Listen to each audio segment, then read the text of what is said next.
Hello, fellow Movie Crusaders, and welcome to the latest episode. As today, I'm going to be reviewing the film The Outfit. Now, The Outfit did come out in theaters around February, but where I'm located, I never got it in my theaters, so I had to wait for this movie to come out on streaming and VOD services so I could actually rent and watch this film myself. This is a movie that I didn't really know a lot about going into it. All I knew was the three main leads, which was Mark Rylance, and two people that I really quite enjoy, Zoe Deutsch and Dylan O'Brien. Uh, that's all I really knew going into it, and honestly, knowing Zoe Deutsch and Dylan O'Brien are in this film is enough for me to want to check this film out. The basic plot of The Outfit is an expert tailor must outwit a dangerous group of mobsters in order to survive a fateful night. And that's basically it. And in terms of what this film is, and which I didn't kind of figure out until about 20 to 30 minutes in, is that this film is kind of like a play. The whole movie is done in this tailor shop. To the point where you can actually probably see this done on Broadway. I mean, there's really three sets, if that. I mean, but you could shoot this all on one stage. And much like Netflix's Windfall that came out last month, this definitely feels like a play on Broadway where characters come in and out, but they all are staying in this one secluded area. And it's very dialogue script driven. You're not going to be getting different locations or big action sequences or anything like that. This is all about the actors performing this movie to the utmost respect of the script and making you believe what the script is telling you through the performances of the actors, which I know you could say, Sean, well, that's every movie. But in this movie, where kind of like we see on sitcom shows, a bottle episode where the characters never leave the one set, it's really hard for actors and actresses to really sell a movie when they never transition to different rooms or different sets or different scenes, and everything is kind of done in the one location. Mark Rylance, who plays Leonard, he's the tailor in the film. I think Mark Rylance puts on a awesome performance in this film. I was hooked on his character from the very first scene. I was intrigued by everything he said, and as you're watching this film go on and watching him kind of maneuver around his words and listening to what other people are saying and twisting it and using the words against the other characters in the film, it's actually quite enjoyable to watch. Zoe Deutsch is Mabel. She's Zoe Deutsch. I love her. So anytime she's on screen, I enjoyed the hell out of her. She's not in it as much as I'd love her to be in it, because I would love Zoe Deutsch to be on screen, 100% of the time. But when we do get Mabel on screen, Zoe Deutsch does a great job with her. Dylan O'Brien as Richie. I love Dylan O'Brien's stage presence.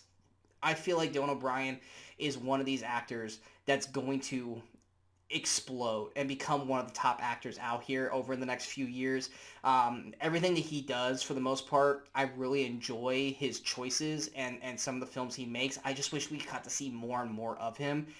His performance as Richie, I think, is a very solid performance overall. I think it's a very kind of quiet thunder up until a point where it boils over. I really enjoyed his performance. And to me, the actual big surprise performance of this whole film, which I wasn't expecting, was Johnny Flynn, who plays Francis. I personally have never really heard of the guy. I went back and checked his IMDb. There was nothing really on it that I had ever seen. So to me, he was kind of a first-time watcher for me. And honestly, he looked like Devon Sawa at certain parts of the film. So part of me was like, is this Devon Sawa with makeup on?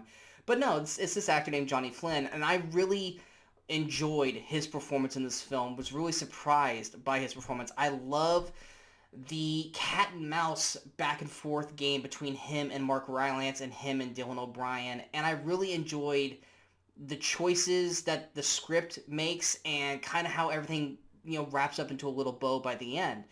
Does it kind of tack on a little too much by the end of the film? Yes.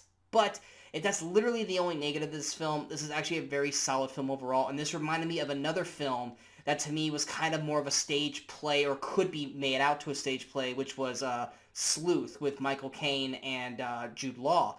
And to me, this does everything that Windfall didn't do last month, where with Windfall you had three fantastic actors, but the dialogue and the script of the film was just severely lacking, and it really wasn't doing anything to make these characters come alive for me and really make me feel glued to what these characters were going to do next. Whereas with the outfit, I was fully invested with these characters and fully invested in what was going to happen and where the inevitable story ended up. So in terms of should you check out the outfit, it's kind of a toss-up. If you like these kinds of movies where it's strong dialogue heavy, a lot like, I would say, like, think of it like the first 20 minutes of Inglourious Basterds, where you just have that dialogue scene with them sitting at the table, and it's, tense, and you're not quite sure what's going to happen.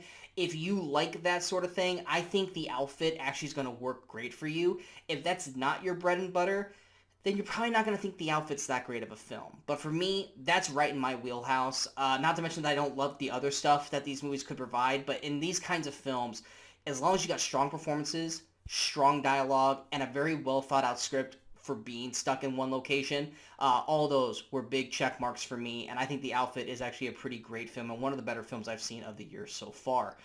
So going to my overall score, I'm going to give The Outfit an 83%. If you guys have a chance to check this out, I strongly encourage you do so if you like these kinds of films. I hope you guys enjoyed this review. If you guys did, go and hit that like, share, and subscribe button to the channel so you guys stay up to date with all the latest videos pop up on the Movie Crusaders. Of course, look at the follow us on all those social media outlets you see below. Coming out next, like I said, I just posted my review for Sonic the Hedgehog 2, and then we also have our review for Michael Bay's Ambulance. Also, tomorrow we will have our latest episode of the Actor, Actress, Director Showcase, where Brian Michaels and myself will be talking about Nicolas Cage, Michael Bay, and Charlize Theron. Next week we'll be coming out with our Movie Crusaders Chat About, where we will be talking about reboots, remakes, and original films. Following week after that, we will do another episode where we talk about cult films, and we will round out the month with our summer movie preview, as well as review any other movies that come out for the rest of the month. I think next week we got Fantastic Beasts' new movie, and then at the end of the month we got The Unbearable Weight of Massive Talent with Nicolas Cage. So we got some good movies coming out, so stay tuned, and until next time, in case I don't see you, good morning, good afternoon, and good night, Movie Crusaders.